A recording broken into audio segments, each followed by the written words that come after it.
Two হইল যে ভারতের দিক থেকে জামাত ইসলামী গণতান্ত্রিকভাবে ক্ষমতায় আসলেও ভারত এটা মেনে নিতে ইন্টারেস্টেড হবে না, এরকম একটা কনসার্ন আছে। এটা হচ্ছে আমার প্রথম পয়েন্ট। দ্বিতীয় পয়েন্ট হলো যে এই কনসার্ন যদি থাকে এবং ভারত যদি এখানে আপনার ইন্টারন্যাশনাল নর্ম ভায়োলেট করে বা এখানে আভ্যন্তরীণভাবে হস্তক্ষেপ করে, তার প্রতিরোধ কীভাবে হবে। আমি মনে করি এখানে তাহের ভাই যেই পার্সপেক্টিভে দেখছেন এটা খুবই দলীয় এবং হচ্ছে ন্যারো পার্সপেক্টিভ। ওনার এই পার্সপেক্টিভে দেখা উচিত না। এটি দেখেছেন যে more than 70% people of the country তারা ভারত এবং পাকিস্তান উভয়ের সাথে সুসম্পর্ক চায়, একটা ভালো সম্পর্ক চায়। তাহলে আমাদের দিক থেকে পজিশনটা ভারতের সাথে অথবা পাকিস্তানের সাথে শত্রুতা না, যুদ্ধ না, টেনশন হাই করা না।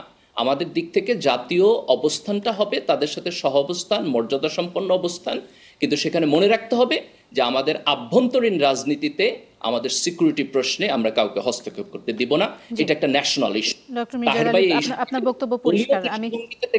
আমি এটাকে অ্যাপ্রোপ্রিয়েট মনে করি না। জি, এবং এখানকার টাইম ডিফারেন্স বিবেচনা করে আপনাকে আরও বেশি আমি স্বাগত জানাই এবং আজকে আপনার সঙ্গে আমার প্রথম অনুষ্ঠান। আপনাকে দিয়ে একটু শুরু করতে চাই।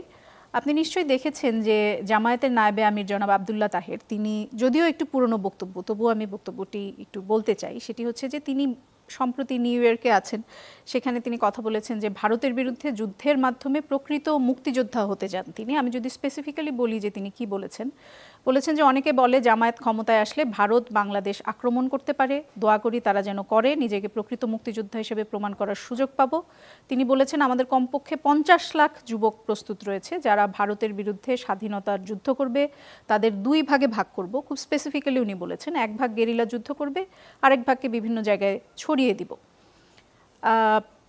এই বিষয়টি নিয়ে আসলে অনেকগুলো প্রশ্ন আপনার কাছে। একটি হচ্ছে যে প্রকৃত মুক্তিযুদ্ধ বলতে উনি আসলে কি বোঝাতে চেয়েছেন, যে ভারতের বিরুদ্ধে এখন যেই কল্পিত যুদ্ধের কথা উনি চিন্তা করছেন সেখানে যারা অংশগ্রহণ করবে সেটি প্রকৃত মুক্তিযুদ্ধ, আর 71 সালে যেটা হয়েছিল সেটি প্রকৃত ছিল না, সেরকম কিছু বলতে চেয়েছেন? আর দ্বিতীয় প্রশ্ন হচ্ছে যে 50 লাখ যুবক যে প্রস্তুত রয়েছে তিনি বলেছেন, এটি আসলে কিসের ভিত্তিতে বললেন, যদি একটু আমাদেরকে বলেন, যদি আপনার জানা থাকে। জি, ধন্যবাদ। প্রথমেই আপনাকে ধন্যবাদ জানাচ্ছি আমাকে ইনভাইট করার জন্য, এবং আজকের অনুষ্ঠান যারা দেখছেন দর্শকদেরকে শুভেচ্ছা জানাচ্ছি। দেখেন, জামাত ইসলামের নায়েবে আমির আবদুল্লাহ মোহাম্মদ তাহের ভাইয়ের যে বক্তব্য আপনি কোট করেছেন, আমি প্রথমে যেটি বলবো সেটা হলো রাজনীতিবিদরা তো অনেক কথা বলেন, এই কথার মধ্যে ধরেন প্রচুর রেটরিক থাকে। অনেক সময় বক্তব্য দিতে গিয়ে কিছু কথা বলেন, কিছু মিন করেন, কিছু করেন না। তো আমি রেটরিকে যাব না। আমি যদি রেটরিকে না যাই তাহলে ওনার বক্তব্যের মূল জায়গাতে যদি আমি যাই তাহলে আমি বলবো সেটা হচ্ছে যে ভারতের ব্যাপারে একটা কনসার্ন আছে জামাত ইসলামের দিক থেকে যদি আমি বলি, আবার একইভাবে ভারতের দিক থেকেও জামাত ইসলামের ব্যাপারে কনসার্ন আছে। এবং ভারতের দিক থেকে যে কনসার্ন আছে এটা আপনি অনেক জায়গা থেকে বুঝতে পারবেন। যেমন একেবারে সাম্প্রতিক সময়ে যদি আমরা দেখি যে ডাকসুতে যখন ছাত্র শিবিরের প্যানেল নির্বাচনে জয়লাভ করলো তখন ভারতের পলিটিশিয়ানরা নানান কথাবার্তা বলছে। ইভেন কংগ্রেসের পলিটিশিয়ান শশী থারুর উনিও হচ্ছে আপনার টুইট করছেন যে এখানে ছাত্র শিবির জিতছে, এইটার ব্যাপারে তারা কনসার্ন শো করছেন। তো ভারতের ব্যাপারে জামাত ইসলামের যেটা কনসার্ন, আমার দিক থেকে আমি যতটুকু অবজার্ভ করি, এই কনসার্নটা কিন্তু শুধু জামাত ইসলামের একার না, এই কনসার্নটা টোটাল বাংলাদেশের। এবং এই কনসার্নটা এই জায়গা থেকে আসে যে বিগত সময়ে আমরা আওয়ামী লীগের যে ফ্যাসিবাদী সরকার দেখলাম, সেই সরকারকে কিন্তু ভারতের পক্ষ থেকে সকল প্রকার সাহায্য সহযোগিতা করে টিকায় রাখা হয়েছিল। আমরা দেখেছি যে ভারতের সরকারের লোকেরা এখানে আসছে, তাদের পররাষ্ট্র সচিব একটা নির্বাচনের আগে আইসা দুতিয়ালি করছে যে এরশাদকে, জাতীয় পার্টিকে যেন নির্বাচনে নেওয়া যায়, এই নির্বাচনে সবাই না আসলেও তার লেজিটিমেসি প্রশ্নবিদ্ধ হবে না, এইরকম কথাবার্তা ওনারা বলছেন। তো আমি যখন বাংলাদেশের নাগরিক হিসাবে দেখি যে আমার আভ্যন্তরীণ রাজনৈতিক প্রক্রিয়ায় ভারত হস্তক্ষেপ করে, নগ্নভাবে হস্তক্ষেপ করে, এবং সেটা হস্তক্ষেপ করে এইখানকার সংখ্যাগরিষ্ঠ জনগণের মতামতের বিপক্ষে, তখন ভারতের ব্যাপারে আমার কনসার্ন তৈরি হয়। এই কনসার্ন আছে হলো আপনার যখন আমার নদীর পানি ভারত ঠিকমতো দেয় না, সেখানে কনসার্ন আছে। যখন আমার সীমান্তের লোক আপনার হত্যা করে, গুলি করে ফেলানির লাশ হচ্ছে আপনার কাটাতারে ঝুলায় রাখে, তখন আমার কনসার্ন আছে। তো আমি জামাত ইসলামের তাহের ভাইয়ের বক্তব্যটাকে এইভাবে পড়তে চাই যে ভারতের ব্যাপারে এই দেশের সংখ্যাগরিষ্ঠ মানুষের কনসার্ন আছে, that point number 1। Point number 2 হলো যে ভারতের দিক থেকে জামাত ইসলামী গণতান্ত্রিকভাবে ক্ষমতায় আসলেও ভারত এটা মেনে নিতে ইন্টারেস্টেড হবে না, এরকম একটা কনসার্ন আছে।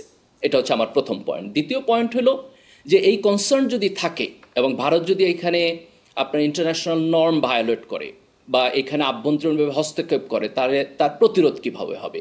আমি মনে করি এখানে তাহের ভাই যেই পার্সপেক্টিভে দেখছেন এটা খুবই দলীয় এবং হচ্ছে ন্যারো পার্সপেক্টিভ। ওনার এই পার্সপেক্টিভে দেখা উচিত না। এটি দেখেছেন যে more than 70% people of the country তারা ভারত এবং পাকিস্তান উভয়ের সাথে সুসম্পর্ক চায়, একটা ভালো সম্পর্ক চায়। তাহলে আমাদের দিক থেকে পজিশনটা ভারতের সাথে অথবা পাকিস্তানের সাথে শত্রুতা না, যুদ্ধ না, টেনশন হাই করা না। আমাদের দিক থেকে জাতীয় অবস্থানটা হবে তাদের সাথে সহ অবস্থান, মর্যাদা সম্পন্ন অবস্থান। কিন্তু সেখানে মনে রাখতে হবে যে আমাদের আভ্যন্তরীণ রাজনীতিতে, আমাদের সিকিউরিটি প্রশ্নে আমরা কাউকে হস্তক্ষেপ করতে দিব না। এটা একটা national issue. Doctor Mirza Ali, আপনার বক্তব্য পরিষ্কার। আমি এটাকে অ্যাপ্রোপ্রিয়েট মনে করি না। এটা বাংলাদেশের স্বাধীনতা সার্বভৌমত্বের প্রশ্ন, এটা এদেশের 18 কোটি মানুষের প্রশ্ন। এটা যতটুকু আমার প্রশ্ন ততটুকু আপনারও প্রশ্ন। এটা যতটুকু আমার কনসার্ন ততটুকু আপনারও কনসার্ন। বাংলাদেশ একটা স্বাধীন দেশ, আমরা পাকিস্তান থেকে বের হয়ে আসছি। এর মানে এই না যে আমরা ভারতের একটা স্যাটেলাইট স্টেট হয়ে থাকব। আমরা ভারত, পাকিস্তান এবং বাংলাদেশ তিনটা দেশে এই উপমহাদেশের স্বাধীন দেশ। যার যার জায়গা থেকে সে তার মতো করে কাজ করবে। পারস্পরিক শ্রদ্ধা এবং সম্মানের মধ্য দিয়ে আমাদের সম্পর্ক থাকবে। এখানে কোনো প্রকার আপনার আধিপত্যবাদী হস্তক্ষেপ, এটা সম্ভাবনা থাকা উচিত না। এই সম্ভাবনা আমি যদি একটু আপনার ন্যাশনাল ইস্যু। জি, আমি যদি একটু আপনার বক্তব্য বোঝার চেষ্টা করি। আপনি বলেছেন যে ভারতকে নিয়ে যেরকম জামায়াতের ভিতরে কনসার্ন আছে, সেরকম আপনার ভাষ্যমতে ভারতেরও জামায়াতকে নিয়ে কনসার্ন আছে এবং সেই কনসার্নটাই আসলে এই বক্তব্যের মাধ্যমে প্রকাশিত হয়েছে। সেক্ষেত্রে এই যে তার যেই কনসার্নের কথা আপনি বলছেন এবং যেই ভাষায় সেটি প্রকাশ হলো, এটি কি জনাব আব্দুল্লাহ তাহেরের ব্যক্তিগত অভিমত, নাকি এটি জামায়াত দল হিসেবে জামায়াতের এটি অভিমত যে জামায়াত ভারতের সাথে যুদ্ধ করার জন্য এক ধরনের অবস্থায় তারা এখনই চিন্তা ভাবনা করছে, বা জামায়াত ক্ষমতায় আসলে ভারত বাংলাদেশ আক্রমণ করবে, এই ধরনের চিন্তা ভাবনা কি এটি কি জামায়াতের চিন্তা, নাকি এটি রাজনীতিবিদ হিসেবে তার ব্যক্তিগত চিন্তা? এটি যেমন একটি বিষয়। আরেকটি হচ্ছে যে এই যদি কনসার্ন থেকেও থাকে, সেই কনসার্ন প্রকাশ করার জন্য এটি একটি রাজনৈতিক ভাষা হওয়া উচিত কিনা? যখন ভারত এবং অন্যান্য দেশগুলো যখন এরই মধ্যে বলছে যে বাংলাদেশে ইসলামী বিপ্লব হয়েছে, তখন আসলে এই ধরনের বার্তা বহির্বিশ্বেও কি বার্তা দিচ্ছে? দেখেন, অফিসিয়ালি এটা জামাতের পজিশন কিনা বা ওনার ব্যক্তিগত পজিশন কিনা এটা তো আমি বলতে পারবো না। আপনি জামাতকে বা জামাতের মুখপাত্রকে জিজ্ঞেস করতে হবে। কিন্তু আমি নাগরিক জায়গা থেকে যদি অবজার্ভ করি, তাহলে আমি আপনার পরের প্রশ্নে যাব। সেটা হলো যে একজন দায়িত্বশীল রাজনৈতিক ব্যক্তি হিসাবে এখানে ওনার বক্তব্যে যে সমস্ত রেটরিকগুলো আসছে, এগুলো ইনঅ্যাপ্রোপ্রিয়েট কিনা, এগুলো আরো বেটার ভাবে আসতে পারতো কিনা। আমি আপনার বক্তব্যের এসেন্সের সাথে অ্যাগ্রি করি যে এটাকে দলীয় দৃষ্টিভঙ্গিতে এবং দলীয় ন্যারো দৃষ্টিভঙ্গিতে দেখা উচিত না। ভারতের সাথে বাংলাদেশের যে বাইল্যাটারাল সম্পর্কের প্রশ্ন এবং আমাদের আত্মমর্যাদার যে প্রশ্ন, এটা একটা জাতীয় প্রশ্ন।